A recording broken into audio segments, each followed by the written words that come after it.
जय श्रीमन्नारायण, जय श्री राधे। आप सभी का गुरु परंपरा यूट्यूब चैनल में हार्दिक स्वागत करते हैं। आज हम चैत्र शुक्ल पक्ष की कामदा एकादशी का पावन प्रसंग लेकर यहाँ उपस्थित हो चुके हैं। आशा करते हैं आपने भी एकादशी का व्रत ग्रहण किया होगा। एकादशी का व्रत सभी मनुष्यों को करना चाहिए, इससे सभी मनोकामना पूर्ण होती हैं और वैज्ञानिक दृष्टिकोण देखें तो हमारे शरीर को भी बहुत फायदा मिलता है। तो आइए दर्शक बिंद, हम इस पावन प्रसंग को श्रवण करते हैं।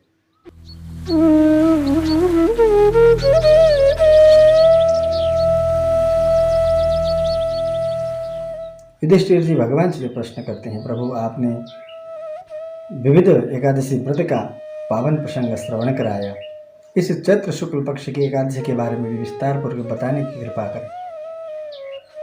तो भगवान श्री कृष्ण उनको यह प्रसंग श्रवण कराने लगते हैं। प्राचीन काल में एक भोगीपुर नाम का नगर था। उसमें एक पुंडरीक नाम के एक राजा राज्य किया करते थे। वह बहुत सुशोभायमान नगर था। उसी में एक दिव्य भवन में ललिता ललित नाम के दो गंधर्व भी निवास करते थे।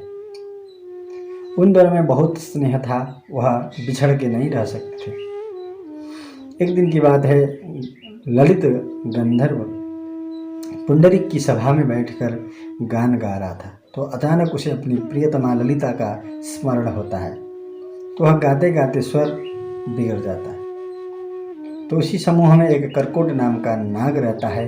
वह नाग उस बात को पुंडरीक राजा को बता देता है। तो पुंडरीक राजा उसे श्राप दे देते हैं कि तू जा, मांस खाने वाला एक पिशाच राक्षस हो जा। तो तत्काल वह ललित पिशाच बन जाता है। विशाल का एकदम भयंकर रूप उसका हो जाता है।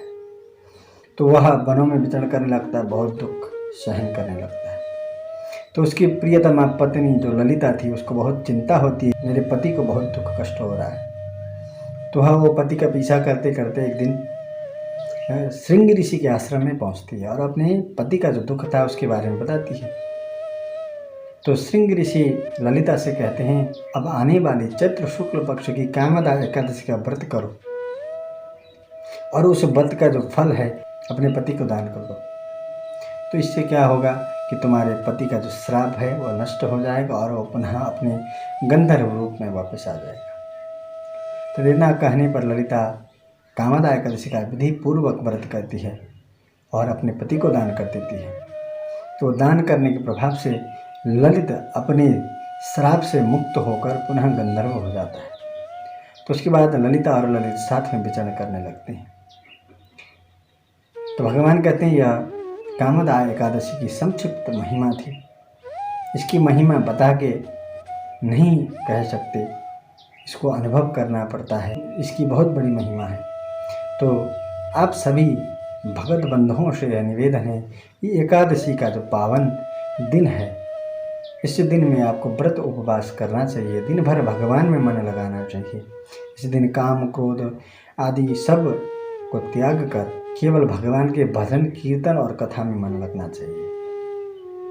यह प्रयत्न करें, यह भाव करें तो आपकी जितने भी मनोकामना हैं वह कामदा एकादशी अवश्य पूर्ण करेंगी। तो इसी के साथ आज आपसे विदा लेते हैं। फिर किसी पावन प्रसंग के साथ आपके सामने उपस्थित होंगे।